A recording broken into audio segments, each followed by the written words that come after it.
Звезды сошлись. Сюда приехали только звезды. Ура вам! Спасибо! Путешествие по самым знаковым местам региона в мир творчества, искусства и культуры под золотыми крыльями гордого сильного орла. Оценки выставлены, итоги подведены. Прежде чем узнать результаты, мы еще раз насладимся выступлениями конкурсантов, но уже в рамках гала-концерта.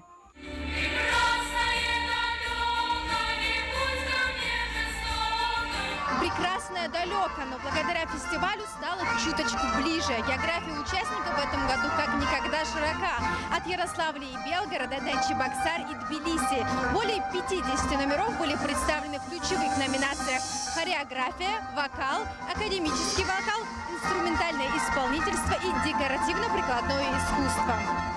Разные во многом, но в большем мы все же похожи. Наша уникальность в многообразии. Девиз встречи – объединение культур, сила народа, сила страны. Фестивали проекта «Дети 21 века» выполняют эту задачу, каждый раз показывая всему миру, в чем истинная сила человека Земли. Я приехал вместе со своим коллективом из города Белгорода. И выступали мы с 8 номерами, но участвовал лично я только в 4. Фестиваль приносит одни положительные эмоции, познакомился с некоторыми новыми людьми. Мне очень понравилась Ингушетия, очень красивые пейзажи, виды, люди очень добрые, гостеприимные и, в принципе, очень хорошие. Опыта, как думаешь, набралась после фестиваля? Я думаю, что да. Тут очень много разных коллективов, и все по-разному танцуют. Свое мастерство также показали образцовый ансамбль «Калинка» из Белгорода и эстрадный балет «Олимп» из Элисты, представивший изящный танец «Лотос». Каждый номер был ярким подтверждением таланта молодых артистов. В рамках конкурса оценивало выступление конкурсантов авторитетное жюри, в состав которого вошли заслуженные деятели искусств и культуры Ингушетии, Северной Осетии и других регионов. Через культуру мы познаем свой народ.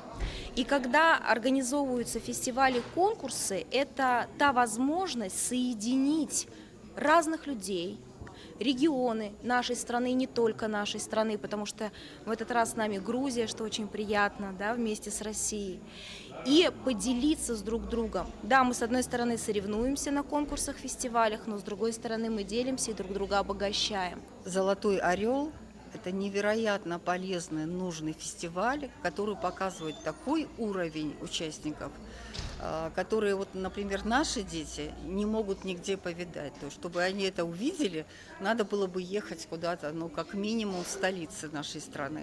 Над фестивальным проектом работала дружная и профессиональная команда проекта «Дети 21 века» Ингушского государственного театра юного зрителя при поддержке Министерства культуры и туризма Республики Ингушетия.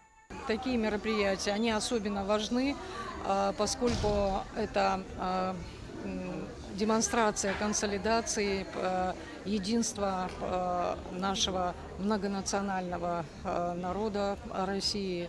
И вот такие праздники – это подтверждение того, что мы едины, мы гордимся своим Отечеством.